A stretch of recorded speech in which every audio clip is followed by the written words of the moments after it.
નમસ્કાર મિત્રો, હું નિખિલ ગોંડલિયા આપ સૌનું ફરીથી હાર્દિક સ્વાગત કરું છું મારુતિ યુટ્યુબ ચેનલ ઉપર. તો મિત્રો, આપણે મસ્ત મજાની એક ટોપિક સિરીઝ ચલાવી રહ્યા છીએ, મોસ્ટ આઈએમપી ટોપિક સિરીઝ ચલાવી રહ્યા છીએ, જે આવનારી ડીએલએડ સેમેસ્ટર 1ના વિદ્યાર્થીઓ માટે આપણે આ પ્રયાસ કરી રહ્યા છીએ. તેમાં આપણે વિવિધ પ્રકારના કોર્સ આપણે કરી ચૂક્યા છીએ. એમાંનો આજનો કોર્સ છે, જી હા મિત્રો, આજનો કોર્સ આપણો છે કોર્સ નંબર 9. એ છે સર્જનાત્મક નાટકો, લલિત કલાઓ, હસ્તકલા અને મૂલ્યાંકન. જી હા મિત્રો, તેમનું જે આ તમારું પેપર છે, એ પેપર તમારું કુલ ટોટલ 50 માર્કનું પેપર છે. તો ફર્સ્ટ ઓફ ઓલ આપણે જોઈ લઈએ કે બ્લુ પ્રિન્ટમાં કોનું આ જે ચેપ્ટર છે, કેટલા ચેપ્ટર છે, અને સાથે સાથે એ ચેપ્ટરનું વેઇટેજ કેટલું છે. તો આપણે જોઈ લઈએ કે ભાઈ, હા ઓકે રાઈટ. જો સૌથી પહેલા ટોટલ ચેપ્ટર જે છે, એ ટોટલ ચેપ્ટર છે એ 8 ચેપ્ટર છે. કેટલા મિત્રો છે? ટોટલ 8 તમારા ચેપ્ટર છે, જેમાંથી પેલું ચેપ્ટર છે ચિત્રકલા, એ 16 માર્કનું છે. પછી છે નાટ્યકલા, એ છે 11 માર્કનું. પછી છે નૃત્યકલા, એ છે 4 માર્કનું. પછી છે હસ્તકલા, એ છે 3 માર્કનું. સંગીત કલા, એ છે 4 માર્કનું. રાઈટ છે. આ ટોટલ ટોપિક આમ જોઈએ તો પાંચ તમારા ચેપ્ટર થશે. રાઈટ છે. આ ચિત્રકલા, નાટ્યકલા, નૃત્યકલા, સંગીત કલા, હસ્તકલા. રાઈટ છે. આમ ટોટલ ગણીએ તો પાંચ ચેપ્ટર જેવું થશે. ટોટલ 50 માર્કનું જેવું થશે. પણ સૌથી વધારે તમે અહીંયા વેઇટેજ જો પહેલું ચેપ્ટર છે, પછી છે બીજું ચેપ્ટર છે, અને ત્રીજું ચેપ્ટર છે. રાઈટ છે. તો તમારું આ જે 2 ચેપ્ટર છે એ તમારા 27 માર્કના થઈ જાય છે. રાઈટ. તો તમે ઓછી મહેનતે તમારે વધુમાં વધુ આ ઓછા દિવસોમાં વધુમાં વધુ માર્ક કેવી રીતના ગેઇન કરી શકો, એ આપણે કરવાનું છે. તો હવે આપણે ટાઈમ બગાડ્યા વગર ચાલો આપણે મોસ્ટ આઈએમપી જે ટોપિક છે, જે પ્રશ્નો છે, અને સાથે સાથે મિત્રો તમને કહી દઉં કે આ જે ટોપિક છે એ મોડ્યુલનું મેં એનાલિસિસ કર્યું, અને સાથે સાથે 2017 થી લઈને 2025 સુધીના જે પ્રશ્નપત્રો છે, જે બોર્ડ દ્વારા પ્રશ્નપત્ર લીધેલા છે, એમાંથી જે આઈએમપી જે ટોપિક છે, જે પૂછાયેલા પ્રશ્નો છે, એનું એનાલિસિસ કરીને તમને હું ભણાવવાનો છું. તો ચાલો આપણે ભણીએ. તો વિદ્યાર્થી મિત્રો, જે પહેલું ચેપ્ટર છે રેડી, એ સૌથી વધુ વેઇટેજ ધરાવે છે. તો એમાંથી જે તમારું ચેપ્ટરનું નામ છે એ છે મિત્રો શું છે? ચિત્રકલા. હવે ચિત્રકલામાંથી તમારા મોસ્ટ આઈએમપી કયા કયા ટોપિક પૂછાય છે એ આપણે ચાલો જોઈએ. તો સૌથી પહેલા જે તમારા પ્રશ્ન 1 માર્કમાં જે પૂછાય છે, રેડી, આ પ્રશ્ન પહેલો જ પ્રશ્ન છે કે ભાઈ વમળયુક્ત રેખાઓ કેવો ભાવ દર્શાવે છે? આ 1 માર્કનો પ્રશ્ન તમારે પૂછાય છે. પછી છે કેવો રંગ પવિત્ર અને તેજસ્વીતા દર્શાવવા માટે વપરાય છે? આ પણ તમને 1 માર્કમાં તમને પૂછાય છે, એક્ઝામમાં પૂછાય છે. તમારે મોડ્યુલ સામે રાખવાની છે, મોડ્યુલ તમે સામે રાખજો તો તમને ખબર પડશે કે આ બધા બેઠા જે પ્રશ્નો તમારે પૂછાય છે, બેઠા પ્રશ્નો આવશે મિત્રો, એક્ઝામમાં બેઠા પ્રશ્નો આવવાના છે.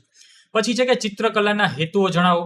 પછી છે કે ભાઈ કેલિગ્રાફી એટલે શું તે સમજાવો. આ 1 માર્કમાં તમને પૂછાઈ શકે છે. ચિત્રકલાના હેતુ જણાવો, એ તમને 2 થી 3 માર્ક અથવા 5 માર્કમાં પણ તમને પૂછાઈ શકે છે.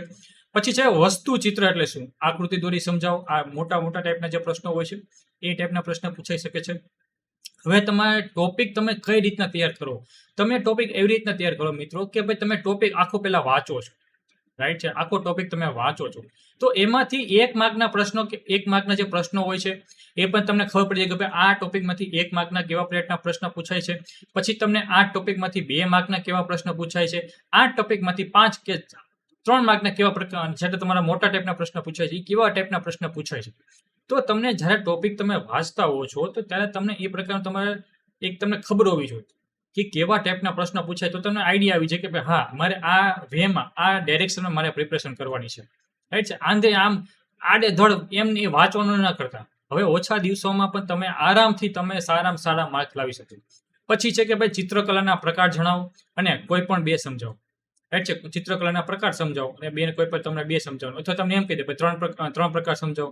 અથવા જો 1 માર્કના અથવા 2 માર્કના પ્રશ્ન પૂછો તો ખાલી એમ પૂછના કે ભાઈ ચિત્રકલાના પ્રકાર જણાવો. રાઈટ છે. પછી છે કે ભાઈ પ્રથમ શ્રેણીના રંગો કયા કયા છે? રાઈટ. પછી છે કે ભાત ચિત્રના કોઈ પણ 2 પ્રકારો જણાવો. અથવા તમને એમ પ્રશ્ન પૂછે કે ભાત ચિત્ર કોને કહેવાય અને તેના કેટલા પ્રકારો છે તે સમજાવો. વિસ્તૃત મોટો પ્રશ્ન પૂછે તો એમ પૂછ નાખે. અથવા તમને અહીંયા કેમ 2 પ્રકારો જણાવવાનું કીધા છે તો એમ પ્રકારો કોઈ પણ 2 પ્રકારો સમજાવવાના કહે. પછી છે હિંસા, ક્રોધ, ઉગ્રતા દર્શાવવા માટે કયા રંગ વપરાય છે? આ 1 માર્કમાં તમને પ્રશ્ન પૂછાય છે. આ 1 માર્કમાં પ્રશ્ન પૂછાય છે. પછી છે ચિત્રના સર્જનમાં કયું મહત્વનું અંગ છે? આ પણ તમને 1 માર્કમાં તમને પ્રશ્ન પૂછાય છે. પછી છે કેલિગ્રાફીની ટૂંકમાં સમજ આપો. આ તમને 2 થી 3 માર્ક અથવા વિસ્તૃત તમને પૂછાઈ શકે છે. પછી છે ગુણક રેખા અને ત્રુટક રેખા સચિત્ર સમજો. આકૃતિ સાથે તમારે સમજાવવાનું છે. તો આ પણ તમને જે 3 થી 4 5 માર્કમાં તમને પૂછાઈ શકે છે. પછી આપણે જોઈએ કે ભાઈ ચિત્રકલા અંતર્ગત છાયા પ્રકાશ અને પ્રકૃતિ ચિત્ર સમજાવવાનું કીધું છે. રેડી? આ પણ તમને મોટા ટાઈપનો પ્રશ્ન પૂછાઈ શકે છે.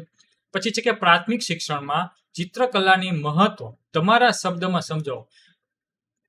ચિત્રકલાનું મહત્વ શું છે? શિક્ષણ અંદર ચિત્રકલાનું મહત્વ શું છે એ તમારે લખવાનું છે. પછી 1 માર્કમાં તમને આ પ્રશ્ન પૂછાય છે કે ભાઈ રેખાનું નિર્માણ શેનાથી થાય છે? રેખા કેવી રીતને બને છે? એ તમારે, મેં તમને અગાઉ કીધું ને, જોયું ભાત ચિત્ર કોને કહેવાય? આ 1 માર્કમાં તમને પ્રશ્ન પૂછાઈ ગયેલો છે. પછી છે કે ભાઈ ચિત્રકલાના મૂળ તત્વો ક્યાં છે એ તમને જણાવવાનું કીધું છે. પછી છે કોલાજ વર્ક એટલે શું સમજાવો. તમને પૂછે કે કોલાજ વર્ક એટલે શું, ટૂંકનો લખો. રેડી? આ વિસ્તૃત તમને સમજાવવાનું કે છે, અથવા ટૂંકમાં કે તો 2 થી 3 માર્કમાં તમે અહીંયા સમજાવવું પડે છે. પછી છે પવિત્ર અને તેજસ્વી દર્શાવતા રંગો ક્યાં ક્યાં છે? રાઈટ છે? આ 1 માર્કમાં તમને પ્રશ્ન પૂછાઈ શકે. પછી છે સ્થિરતા અને એકાગ્રતાના ભાવ દર્શાવતી રેખાઓ જણાવો. આ પણ ટૂંકમાં તમને 2 માર્કમાં તમને પ્રશ્ન પૂછાઈ શકે છે. પછી છે કે ચિત્રકલામાં રેખા વિશે સમજાવી. દરેક રેખા આકૃતિ સાથે સમજાવો. તો આમને તમે 3 થી 4 તો 5 માર્કમાં તમને જે પ્રશ્ન પૂછાય છે એ પ્રશ્ન પૂછાઈ શકે છે. પછી છે ભાઈ કયા રંગો શુદ્ધ અને તેજસ્વી રંગો છે? 1 માર્કમાં અથવા શોર્ટ ક્વેશ્ચન તરીકે તમને પૂછાઈ શકે છે. ત્રાસી રેખાઓ કેવો ભાવ દર્શાવે છે? પછી છે ચિત્રોમાં છાયા પ્રકાશ દ્વારા શું જાણવામાં સરળતા રહે છે? રાઈટ છે? અને ચિત્રમાં પુનરાવર્તન કેટલા પ્રકારના હોય છે? તો આ પણ તમને આવા ટાઈપના પ્રશ્ન પૂછાય છે. રાઈટ છે મિત્રો? આ તમારું છે ચેપ્ટર 1 છે, શું ચિત્રકલા, જે તમારું સૌથી વધારે વેઇટેજ ધરાવે છે. તો મિત્રો તમે કાંઈ ન કરો તો કાંઈ નહીં, આટલા ટોપિક, આ પ્રશ્નો તો કરી નાખજો, કારણ કે આમાંથી જ મોસ્ટ ઓફ બધી વસ્તુ આવશે. રેડી? હું એમ બેઠા પ્રશ્નો રિપીટ થાય, પણ તમે ટોપિક પકડ્યો હશે, ટોપિક તમે વાંચ્યો હશે, તો એને પ્રશ્ન બનાવવા દો ને. ગમે એવા પ્રશ્ન બનાવશે, આપને તો આવડતું હોવું જોઈએ. રાઈટ છે? પછી છે એ છે મિત્રો બીજું વેઇટેજ, મોસ્ટ આઈએમપી બીજું જે ચેપ્ટર વધુ વેઇટેજ ધરાવે છે એ છે હસ્તકલા. રાઈટ છે? હસ્તકલામાંથી કેવા ટાઈપના પ્રશ્ન પૂછાય છે ચાલો આપણે જોઈએ. તો સૌથી પહેલો પ્રશ્ન છે કે ભાઈ હસ્તકલા એટલે શું? રાઈટ છે? ચેપ્ટરનું નામ જ છે હસ્તકલા, એટલે તો આવવાનું છે. એટલે 1 માર્કમાં તમને પ્રશ્ન પૂછે કે ભાઈ હસ્તકલા એટલે શું. પછી છે કે હસ્તકલા દ્વારા કયા કૌશલ્યનો વિકાસ થાય છે? રેડી? પછી છે કે હસ્તકલાના શબ્દના મુખ્ય કેટલા અર્થ છે અને ક્યાં? રેડી? તમને પહેલા શું પૂછ્યું છે? હસ્તકલા અહીંયા તમને પૂછી લીધું છે, અહીંયા તમને અર્થ પૂછ્યા છે. રેડી? અને કયા પ્રકારના અર્થ થાય છે એ તમને પૂછ્યા છે. પછી છે હસ્તકલા દ્વારા કેવી પ્રવૃત્તિઓ કરાવી શકાય અને તેનો શિક્ષણ કાર્યમાં ઉપયોગ કેવી રીતે કરી શકાય તે સમજાવવાનું છે. શિક્ષણની અંદર તમે હસ્તકલાનો ઉપયોગ કરીને બાળકોને કેવી રીતે સમજાવી શકો તે કહેવામાં આવ્યું છે. પછી છે ગુજરાતમાં કેટલા પ્રકારની હસ્તકલા જોવા મળે છે અને પર્ટિક્યુલરલી તમને કહી દીધું છે શું ટેરાકોટા અને કલા વિશે તમને સમજાવવાનું કીધું છે. રાઈટ છે? પછી છે કોલાજ વર્ક એટલે શું એ સમજાવો. તો તમને આ બધા પ્રશ્ન મોટા પ્રશ્ન છે, આ મોટા પ્રશ્નો તમને પૂછાય છે. 5 માર્કમાં પ્રશ્ન, આ 3 થી 4 માર્કમાં તમને પ્રશ્ન પૂછાઈ શકે. પછી શિક્ષક તરીકે તમે હસ્તકલાનો ઉપયોગ કઈ પ્રવૃત્તિમાં કરી શકો છો? રેડી? તો તમે આ પણ તમે મોટા જે પ્રશ્ન પૂછાય છે એમાં આવે છે. પછી તમને શું પૂછે? રેડી? મેં આ જો એનાલિસિસ કર્યું મેં, ત્યારે આ ટાઈપના મને પ્રશ્નો જોવા મળ્યા હતા કે ભાઈ પ્રખ્યાત સ્થળ, જે કોઈ કામ હોય છે એની પ્રખ્યાત સ્થળ કીધું હોય કે ભાઈ બાંધણી કામ છે એ કઈ જગ્યાનું છે. રેડી? તો એ તમને પ્રશ્ન જોડકા સ્વરૂપે પૂછી નાખે. જેમ કે કંસારા કામ છે એ કઈ જગ્યાનું છે, સિરામિક ઉદ્યોગ કઈ જગ્યા કયા જિલ્લામાં ફેમસ છે, સૌથી વધારે પ્રખ્યાત ક્યાં એ વધુ ઉદ્યોગ થાય છે, પથ્થરકામ સૌથી વધારે કયા જિલ્લામાં વસ્તુ એમાંથી મળી આવે છે તો થાય છે. રેડી? તો આ ટાઈપનું જોડકા તમને પ્રશ્ન પૂછાઈ શકે, અથવા તમને ખાલી જગ્યા પણ તમને આ ટાઈપની પૂછાઈ શકે છે. પછી છે મોટા ટાઈપનો જો પ્રશ્ન તમને આવો એક પૂછાય છે કે ભાઈ ગુજરાતમાં જોવા મળતી હસ્તકલાના નામ આપો. જેટલી પ્રકારની હસ્તકલા છે, રેડી, એ તમારે બધી જ હસ્તકલાના નામ આપી દેવાના છે. પછી છે કે પટોળા કયા સ્થળના અને કયા જિલ્લામાં વણવામાં આવે છે? રેડી? પાટણના પટોળા તમને ખબર જ છે. અને તમે કઈ જગ્યાએ કયા જિલ્લામાં વણવામાં આવે છે? રેડી? એ તમને અહીં પૂછવામાં આવ્યું છે. પછી છે કાપડ ઉપર રંગ કરવાની કલાને ખાલી જગ્યા કહેવામાં આવે છે. રેડી? 1 માર્કમાં પ્રશ્ન પૂછાય છે. પછી શું છે? હાથ વડે બનાવતી કલાને ખાલી જગ્યા કહેવામાં આવે છે. હાથ વડે જે બનાવવામાં આવે ને શું કહેવામાં આવે છે? જો હવે તમે પ્રશ્ન સમજો. ગુજરાતની હસ્તકલા તમને પૂછી છે, હસ્તકલા નામ. એટલે તમને એમ પ્રશ્ન પૂછના કે ગુજરાતની હસ્તકલા કેટલી છે, કોઈ પણ 3 થી 4 સમજાવો. હવે એવી જ રીતના તમને અહીંયા એક માર્કમાં તમને આવા ટાઈપના પ્રશ્ન પૂછે, જેમ કે કંસારા કામ અને સિરામિક ઉદ્યોગ વિશે ટૂંકમાં લખો. રેડી? તો 3 થી 4 માર્કનો ક્વેશ્ચન થઈ ગયો. પછી હસ્તકલાના હેતુઓ જણાવો. પછી છે હસ્તકલાની ઐતિહાસિક ભૂમિકા જણાવો, એની હિસ્ટ્રી શું હતી એ તમારે કહેવાની છે. પછી છે રાદી એટલે શું, લાકડું કામ, કે લાકડા કામ આપણે કહીએ ને એને રાદી કહેવામાં આવે છે. પછી છે બાટિક પ્રિન્ટિંગ એટલે શું, તો પણ આ 1 માર્કમાં તમને પૂછાઈ શકે છે. એવી જ રીતના રંગાટી કામ એટલે કે ચિતાર વિશે તમને સમજાવવાનું પૂછી શકે છે. પછી છે રોગન કામ એટલે શું, આ પણ મોસ્ટ આઈપી, જેટલા પણ આ ટોપિક, જેટલા પણ ક્વેશ્ચન લીધેલા છે બધા મોસ્ટ આઈપી ટોપિક છે, રાઈટ છે. પછી શું છે ભાઈ, બ્લોક પ્રિન્ટિંગ ક્યાં જોવા મળે છે. પછી છે ટેરાકોટા એટલે શું, તે કોણ બનાવે છે. એટલે કોઈ પણ જે પ્રખ્યાત જે વિસ્તાર છે એ વિસ્તારમાં કેટલાક લોકો, એ વિસ્તારમાં લોકો જ એ જાણતા હોય છે. તો એ વસ્તુ એ પર્ટિક્યુલર એ જ કોમના, એ જ લોકો, જાતિના લોકો એને વ્યવસ્થિત એને બનાવતા હોય છે. તો એને તમને કીધું છે કોણ બનાવે છે, ટેરાકોટા કોણ બનાવે છે. પછી જે સૂજની કામ છે એના વિશે તમને ટૂંકમાં સમજાવવાનું કીધું છે, રાઈટ છે. પછી જો આવા ટાઈપના પ્રશ્ન તમને પૂછાઈ શકે છે, જેમ કે કારણ કે તમારા આ જેટલા પણ ભરતકામ છે, જેટલા પણ હસ્તકલાના જેટલા ટાઈપ્સ છે, એ તમને આવા પેપરમાં છે. રેડી? પેપરમાં તમને શોર્ટ ક્વેશ્ચન તમને આપ્યા છે. હવે પણ તમને ટૂંકમાં પર્ટિક્યુલર એમ કહી દે કે ભરતકામ વિશે લખો. તો એમાં રબારી ભરત થઈ ગયું, આહિર ભરત થઈ ગયું અને કચ્છી ભરત થઈ ગયું. તો એમાં તમને કીધું ટૂંકનો લખી દો, રબારી ભરત વિશે સમજો 3 માર્ક. તો આવી રીતના પણ તમને પ્રશ્ન પૂછાઈ શકે છે. રેડી? આ તમારું ચેપ્ટર શું થઈ ગયું, ચેપ્ટર નંબર 2 હસ્તકલા અહીંયા આપણે કમ્પ્લીટ કર્યું છે, જે સૌથી વધુ વેઇટેજ ધરાવે છે. એટલું તમે કરશો ને 27 તમારે 25 થી 27 માર્કનું તમે કવર કરી નાખ્યું મિત્રો, આપણે ખાલી 2 જ ચેપ્ટરમાં. રેડી? હવે આપણે જોવાનું છે ચેપ્ટર નંબર 3. જી આમ તો ચેપ્ટર નંબર 3 એ છે આપણું નાટ્ય કલા. રેડી? હવે ચેપ્ટર નંબર 3 છે નાટ્ય કલા, એમાં કેવા ટાઈપના પ્રશ્ન પૂછાય છે ચાલો આપણે જોઈએ. તો કે ભાઈ શિક્ષણમાં નાટકની ભૂમિકા શું છે, સમજાવો. શિક્ષણમાં નાટકનો ઉપયોગ કરીને બાળકોને કેવી રીતના તમે વ્યવસ્થિત સમજાવી શકો, એની ભૂમિકા શું છે એ તમને સમજાવવાની કીધી છે. પછી છે કે નાટક અને નાટ્ય વચ્ચેનો તફાવત જણાવો. ડિફરન્સ બિટવીન નાટક અને નાટ્ય વચ્ચેનો તમને ડિફરન્સ પૂછ્યો છે. પછી છે કે ભાઈ નાટક એટલે શું, વિસ્તૃત સમજ આપો. રેડી? હવે તમે ખાલી એક ટોપિક વાંચી લીધો હોય કે ભાઈ નાટક એટલે શું, નાટકની ભૂમિકા શું છે, તમે આ ટેબલ ખાલી ટોપિક ખાલી વાંચે જાઓ, ખાલી વાંચી લો એકવાર, તોય તમને એક્ઝામમાં યાદ આવી જશે કે ઓકે કે આવા ટાઈપના પ્રશ્ન પૂછાના છે, રાઈટ છે. પછી છે કે બાળ નાટક રચવામાં ધ્યાનમાં રાખવામાં મુદ્દા જણાવો. જ્યારે તમે બાળ નાટક કરો છો તો એ દરમિયાન તમારે કેવા પ્રકારનું શું ધ્યાનમાં રાખવું છે એ તમારે ધ્યાનમાં રાખવાનું જણાવવામાં કીધું છે. પછી છે કે ભાઈ નાટક શબ્દ છે, રેડી, એ કઈ ધાતુમાંથી ઉત્પન્ન થયો છે, એ તમારે 1 માર્કમાં પ્રશ્ન પૂછાય છે. પછી છે નાટ્ય કલાના કોઈ પણ 4 હેતુઓ લખવાના તમને કીધા છે, રાઈટ છે.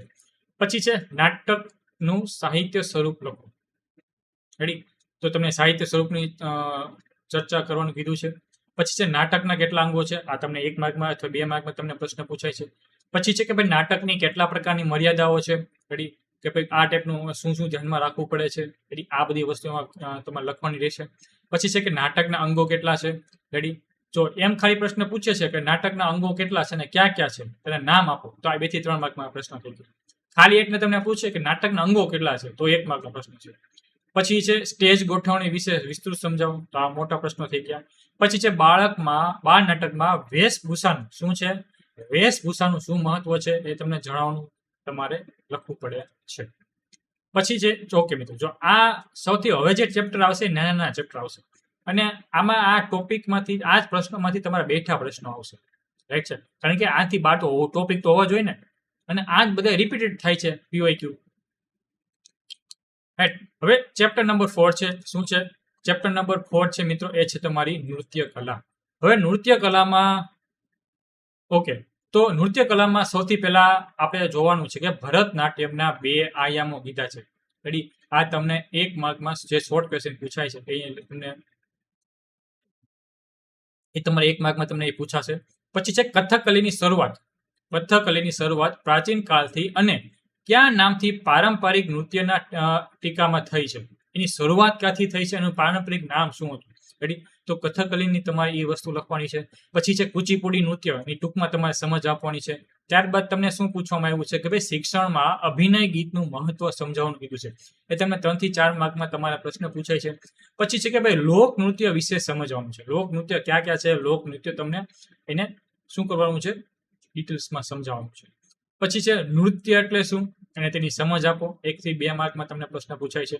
પછી છે કે ભાઈ કયું નૃત્ય સ્ત્રીના સૌંદર્યની બાબતોને વર્ણવે છે. 1 માર્કમાં તમને પ્રશ્ન પૂછાય છે. પછી છે કે ભાઈ નૃત્ય એટલે શું અને ખાલી જગ્યાનો સંગમ. જે નૃત્ય એટલે શું તો કે જે પ્રશ્ન જવાબ આવતો હશે એ, અને નૃત્યનો ખાલી જગ્યાનો સંગમ એટલે શું એ તમને અહીંયા લખવાનું છે. પછી છે કે ભાઈ કથક નૃત્ય વિશે ટૂંકમાં તમારે સમજાવવાનું છે. પછી છે કે ભાઈ નૃત્યને એક કલાક તરીકે તમારા શબ્દમાં વળો. અહીંયા કલાક નથી મિત્રો, શું છે, કલા તરીકે તમારા શબ્દમાં વળવાનું છે. પછી શું છે, નૃત્યના પ્રકારના નામ લખો. નૃત્યના જે પ્રકારો છે, રેડી, કેટલા પ્રકારના નૃત્ય છે એના પ્રકારના ખાલી નામ આપવાના છે. હવે તમને પ્રશ્ન પૂછાઈ શકે, ઘડી 1 થી 2 પેપરમાં એવું પ્રશ્ન પૂછાયેલા છે કે એક સાઈડ તમને શું આપી દે, એક સાઈડ તમને શું આપી દે, નૃત્ય આપી દે, અને એક સાઈડ તમને શું આપી દે, એક સાઈડ તમને શહેર આપી દે. તો અહીંયા તમે નૃત્ય હોય, અહીંયા તમે શહેર હોય, તમારે જોડકા જોડવાના છે. તો આ ટાઈપના પણ તમને પ્રશ્ન પૂછાય છે. પછી શું છે, હવે ટૂંકમાં તમને બધા જ નૃત્યો છે એને તમને કહી દીધું કે ટૂંકમાં સમજાવો. જેમ કે કથક નૃત્ય વિશે તમને કહે, ભરતનાટ્યમ વિશે તમને કહે, કથકલી કે વિશે કે, ઓડિસી નૃત્ય કે, કુચીપુડી, આ તમારે ખાલી વાંચી લેવાનું એકવાર, એટલે તમને ઓટોમેટિક યાદ રહે. અને ઘણી વખત મોડ્યુલમાં ઓછું કન્ટેન્ટ હોય તો આપણે શું કરવાનું છે મિત્રો, આપણે ટેકનોલોજીના જમાનામાં જીવીએ છીએ. એઆઈનો જમાનો છે, ચેટ જીપીટીનો ભરપૂર ઉપયોગ કરવાનો.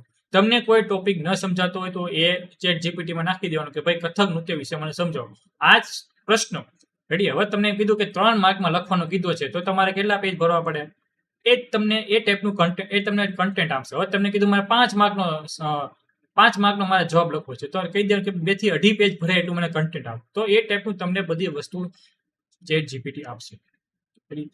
તો ટેકનોલોજીનો ઉપયોગ કરો, રાઈટ છે. પછી છે 5મું ચેપ્ટર, એ છે આપણું સંગીત કલા. શું છે મિત્રો, 5મું ચેપ્ટર છે સંગીત કલા. તો સંગીતના 7 સ્વરો ક્યાં છે એ તમને 1 માર્કમાં જે પ્રશ્ન પૂછાય છે એ છે. પછી જે ભાઈ સ્વરોને ઉતરતા ક્રમને શું કહેવામાં આવે છે, ખાલી જગ્યા કહેવામાં આવે છે, એ તમારે ખાલી જગ્યા પૂરવાની છે. પછી છે કે ભાઈ જોડક કણા એટલે શું, એક ઉદાહરણ આપી સમજાવો. તો અહીંથી 1 થી 2 માર્કમાં તમને પ્રશ્ન પૂછાય છે. ગીત સંગીતમાં ધ્યાનમાં રાખવાની બાબતો કઈ કઈ છે એ તમે લખવાની છે. સંગીતના કૌશલ્યો જણાવવાના કીધા છે. પછી છે સંગીતના અંતર્ગત શ્રવણ, ગાયન અને વાદન વિશે તમને સમજાવવાનું કીધું છે. તમે આ મોટા ટાઈપનો પ્રશ્ન જે પૂછાય છે આ ટાઈપનો થઈ ગયો. પછી છે ગીતના વિવિધ પ્રકારો પૈકી કોઈ પણ 5ની ચર્ચા કરો. કેટલા ગીતના પ્રકારો પડે છે એમાંથી કોઈ પણ 5 તમને સમજાવવાના કીધા છે, રેડી. પછી છે કે ભાઈ ઓકે, આ પ્રશ્ન મિત્રો આપણે જવા દો. પછી છે કે ભાઈ આરોહો અને અવરોહો કોને કહેવામાં આવે છે, આરોહો અને અવરોહો કોને કહેવામાં આવે છે, આ એક પેપરમાં પૂછાઈ ગયેલું છે. પછી છે કે ભાઈ કોમળ સ્વર કોને કહેવામાં આવે છે, એવી જ રીતના તમને શું પૂછાય છે, તીવ્ર સ્વર કોને કહેવામાં આવે છે, તો એ પણ તમને ટાઈપના પ્રશ્ન પૂછાય છે. સંગીતના હેતુઓ તમને જણાવવાના કીધા છે, રાઈટ છે. પછી શું છે કે ભાઈ ભારતીય સંગીત વિદ્યાને કેટલા વિભાગમાં વહેંચવામાં આવ્યું છે અને ક્યાં ક્યાં વિસ્તૃત સમજાવવાનું કીધું છે. તો તમારો 5 માર્કનો પ્રશ્ન થઈ ગયો. તો આ ટાઈપના પ્રશ્નો તમને પૂછાઈ શકે. અવનાદ વાદ્યો કોને કહેવામાં આવે છે, 1 માર્કનો પ્રશ્ન થઈ ગયો. ઘન વાદ્યોમાં કયા વાદ્યો આવે છે, કયા કયા પ્રકારના વાદ્યો ઘન વાદ્યોમાં આવે છે, તો એ છે. પછી છે ધૂમ ને, હવે ધૂમ મતલબ ધૂમ નહીં, અહીં તમને ધૂન વિશે કીધું છે. ધૂન કોને કહેવાય છે એ તમને પ્રશ્ન પૂછેલું છે. સુશીર વાદ્યોના નામ લખવાના કીધા છે. સુશીર વાદ્યો ફૂંક મળીને વગડે, સુશીર વાદ્યો કીધા છે.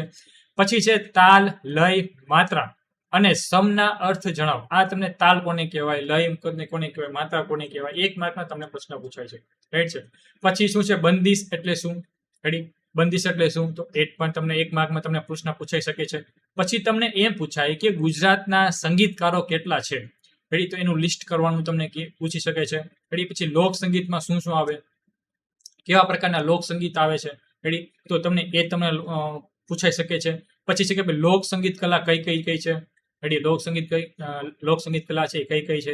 પછી લોકવાદ્યો ક્યાં ક્યાં છે એનું આખું લિસ્ટ બનાવવાનું તમને કે તો તમારી જે મોડ્યુલમાં પાછળના તમે છેલ્લે તમે જોશો તો તમને બધી લિસ્ટમાં તમને આપેલું છે. રેડી? તો મિત્રો આ જે આપણો જે ટોપિક હતો, જે આપણું મોડ્યુલ હતું, જે કોર્સ નંબર 9 નું મોડ્યુલ હતું, રેડી, એ અહીંયા આપણે કમ્પ્લીટ કર્યું છે. અને મિત્રો હજી કહું છું, હજી પણ ઓછો સમય છે, ભલે રહ્યો કાંઈ વાંધો નહીં, પણ તમે આ વિડીયો તમે એકવાર જોઈ લીધો અને સ્માર્ટ પ્રિપરેશન કરી આરામથી તમને કહું છું, તમે આરામથી 35 થી 40 ઉપર આરામથી તમે માર્ક લઈ આવશો. રેડી? કારણ કે આ એનાલિસિસ એ પ્રકારનું છે, પીવાયક્યુ નું મેં એનાલિસિસ કર્યું છે, સાથે સાથે જે મોડ્યુલમાં આઈએમપી ટોપિક હોય એ પણ મેં આમાં કવર કરી દીધા છે. તો તમે આરામથી તમે માર્ક લાવી શકશો. રાઈટ છે? હવે ખાલી તમારે મહેનત કરવાની છે. રેડી? હવે કઈ બીજું કઈ વિચારવાનું જરૂર નથી. જેટલા ક્વેશ્ચન છે, ઘણા વિદ્યાર્થી મિત્રોને આવતું, સાહેબ છેલ્લે શું વાંચવું, શું કરવું? બસ તો આ માટે જ છે, પણ હજી કોઈ મિત્રોએ કર્યું નથી તો એની માટેનો રામબાણ ઇલાજ છે. રાઈટ છે? તો અહીં સુધી આપણે લેક્ચર રાખીએ છીએ. હજી સુધી તમે મારુતિ એકેડેમીની આપણી ચેનલ છે એને સબસ્ક્રાઇબ ન કરી હોય તો સબસ્ક્રાઇબ કરી નાખજો. બાજુમાં આવેલું છે બેલ આઇકન છે એને પ્રેસ ઓન કરી નાખજો, જેથી કરીને અમે કોઈ પણ વિડીયો મૂકી, કોઈ પણ ઇન્ફોર્મેશન તમને આપી તો તમારા સુધી પહોંચતી રહે. ઓકે મિત્રો, તો અહીં સુધી લેક્ચર રાખીએ છીએ. આવજો.